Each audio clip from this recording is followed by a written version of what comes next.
Mines మీద ఇచ్చారు ఆయన పాపం శ్వేతపత్రం. చంద్రబాబు నాయుడు గారు మైన్స్ మీద శ్వేతపత్రం ఇచ్చేయండి అంటే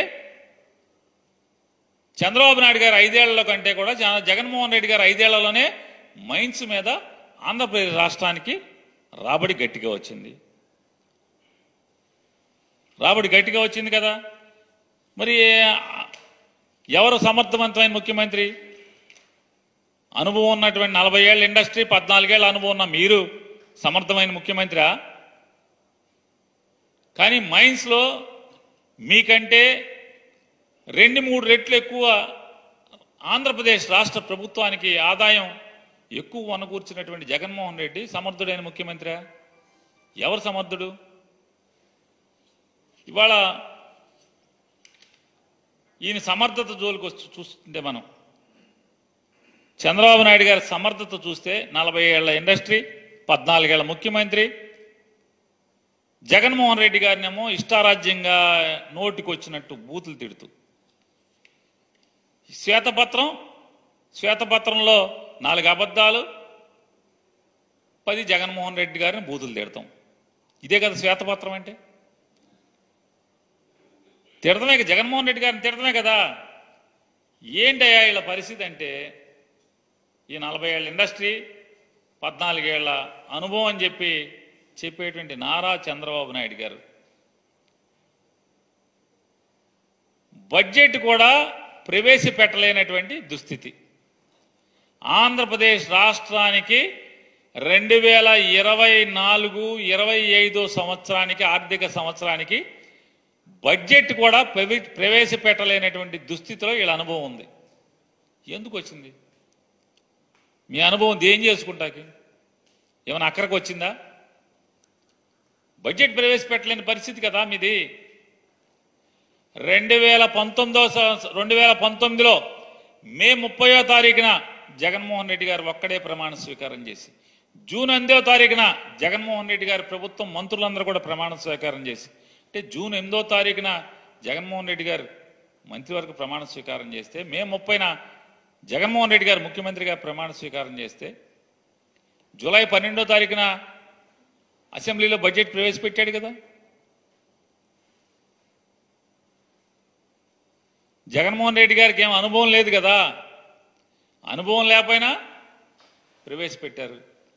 ఆ రోజు ఇవాళ ఎన్నికల ముందేమో డబ్బులు ఎక్కడి నుంచి వస్తాయి, జగన్మోహన్ రెడ్డి గారి కన్నా ఎక్కువ హామీలు ఇస్తున్నారు కదా, ఆయన ఉన్నప్పుడేమో శ్రీలంక అయిపోద్దని చెప్పారు కదా, ఈ హామీలు ఎక్కడి నుంచి వస్తాయంటే సంపద సృష్టిస్తాం, సంపద సృష్టించి ఆ సంపద ద్వారా మేము జనాలకి మేము ఇచ్చిన హామీలు నెరవేరుస్తామని చెప్పినటువంటి వాళ్ళు ఇవాళ రోజు మంత్రులకి, ఆయన క్యాబినెట్లో కూడా ఇవాళ చెప్తున్నా అంట, అందరికీ చెప్పండి ప్రజలకి డబ్బులు లేవు, ఖజానాలో డబ్బులు లేవు అని చెప్పని.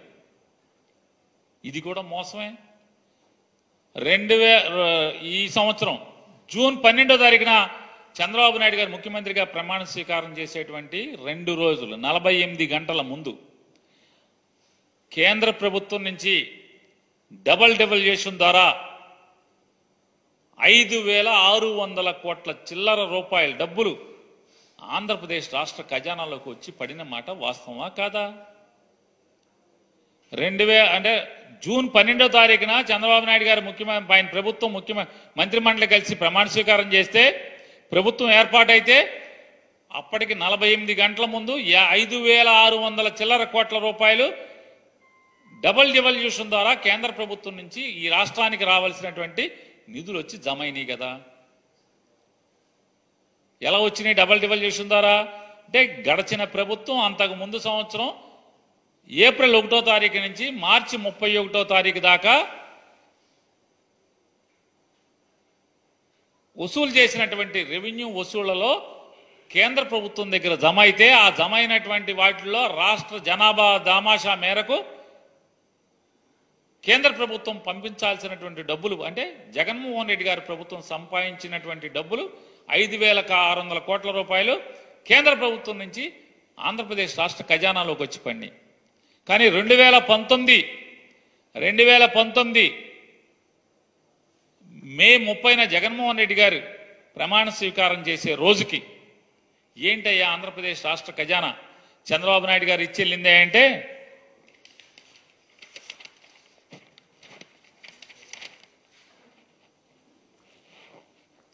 ఇది నారా చంద్రబాబు నాయుడు గారు జగన్మోహన్ రెడ్డి గారికి అప్పచెప్పినటువంటి ఖజానా ఆయన ప్రమాణ స్వీకారం చేసే రోజుకి.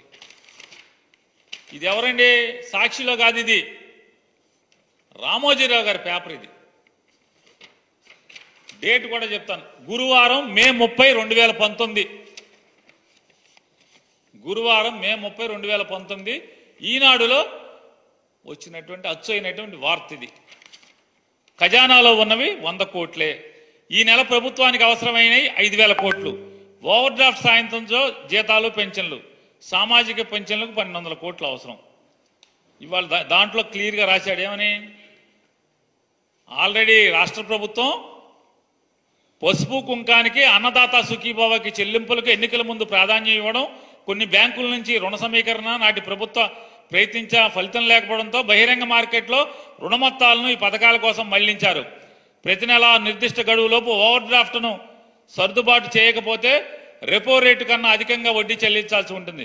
నెలలో నిర్దిష్టంగా కొన్ని రోజుల మించి ఓవర్ డ్రాఫ్ట్ ఉంటే రిజర్వ్ బ్యాంక్ ఎలాంటి హెచ్చరికలు లేకుండానే చెల్లింపులు నిలిపివేసే ప్రమాదం ఉంది. రాష్ట్ర ఆర్థిక పరిస్థితి చాలా కాలంగా ఒడిదుడుకుల్లో ఉండటంతో ఓవర్ డ్రాఫ్ట్ చేబదుళ్లు తప్పడం లేదు. నిజానికి బడ్జెట్కు అనుగుణంగానే ఖర్చులకు పరిమితమై ఉంటే ఈ పరిస్థితి వచ్చి ఉండేది కాదని, కిందటి ఆర్థిక సంవత్సరం చివరిలో ప్రభుత్వం సామాజిక సంక్షేమం కోసం తీసుకువచ్చిన కొత్త పథకాల భారం వల్ల ఆర్థిక పరిస్థితి ఇబ్బందుల్లో పడిందని ఆర్థిక శాఖ అధికారులు చెప్తున్నారు. రామోజీరావు గారు రాసింది 2019 మే 30న. ఇది మన భాగోతం చంద్రబాబు నాయుడు గారు. మన 40 ఏళ్ల ఇండస్ట్రీ. ఇవాళ జగన్మోహన్ రెడ్డి గారు అనుభవం లేనటువంటి ముఖ్యమంత్రిగా 5 ఏళ్లు పనిచేసినటువంటి జగన్మోహన్ రెడ్డి గారు చంద్రబాబు నాయుడు గారు ప్రమాణ స్వీకారం చేసే 48 గంటల ముందు 5,655.72 కోట్ల రూపాయలు ఇవాళ జమ అయినాయి. మరి ఎవరు పనోడు, ఎవరు సమర్థుడు, ఎవరు అసమర్థుడు? ఇవాళ బడ్జెట్ ఎందుకు ప్రవేశపెట్టలేదు మీరు? కొంతమంది ఏమో ఓటాన్ అకౌంట్ అంటారు, కొంతమంది ఏమో ఆర్డినెన్స్ అంటారు. ఈలోపు ఒక ఆయనేమో మీ పాత ఆర్థిక శాఖ మంత్రి ఒక ఆయన ఉన్నాడు, యనమల రామకృష్ణుడు గారు. ఆయన ఇదే తారీఖున జగన్మోహన్ రెడ్డి గారు ప్రమాణ స్వీకారం చేసిన రోజు ఆయన చెప్పాడు, ఈడికి అప్పులు ఎవడిస్తాడే, అసలు మామూలుగా అందిని కాడికి అందన కాడికి మొత్తం అప్పులు మేమే చేసేసాం, వీడికి రూపాయి అప్పు ఇచ్చేవాళ్ళు ఎవడు లేడని చెప్పారు. రిజర్వ్ బ్యాంకుకి దీంట్లో కూడా రాశారు. రిజర్వ్ బ్యాంకుకి కాగితం ఇచ్చారు, మళ్ళీ వచ్చే నెలలో మేము అప్పుకు రాము అని కూడా రాసిచ్చారు. ఇన్ రైటింగ్ చంద్రబాబు నాయుడు గారి ప్రభుత్వం ఇన్ రైటింగ్ మేము మళ్ళీ అప్పుకు రాము అని కూడా రాసిచ్చినట్టుగా కూడా రామోజీరావు గారు కూడా చెప్పారు. అంటే జగన్ గారు ఎక్కేప్పటికీ ఎక్కిన నెలలో మేము అప్పుకు రామని చెప్పని ఆర్బీఐకి లెటర్ రాసి ఇచ్చేళ్ళారు చంద్రబాబు నాయుడు గారు. మరి ఇవాళ జగన్మోహన్ రెడ్డి గారు 5,655.72 కోట్ల రూపాయలు ఇవాళ ఆయన గల్లాపెట్టులో ఇచ్చి మీకు అప్పచెప్తే ఇవాళ మీరు అర్థం కాని పరిస్థితి, కింద మీద అయ్యే పరిస్థితి. ఇవాళ 40 ఏళ్ల అనుభవం. ఎక్కంగానే ఒక ఆయన ఆర్థిక శాఖ ముఖ్య కార్యదర్శిగా వేశారు. 19 రోజులకే ఆ శాఖ కార్యదర్శిని పీకేశావు, ఆర్థిక శాఖ కార్యదర్శి. ఏది చంద్రబాబు నాయుడు గారు మీ అనుభవం ఇదేనా?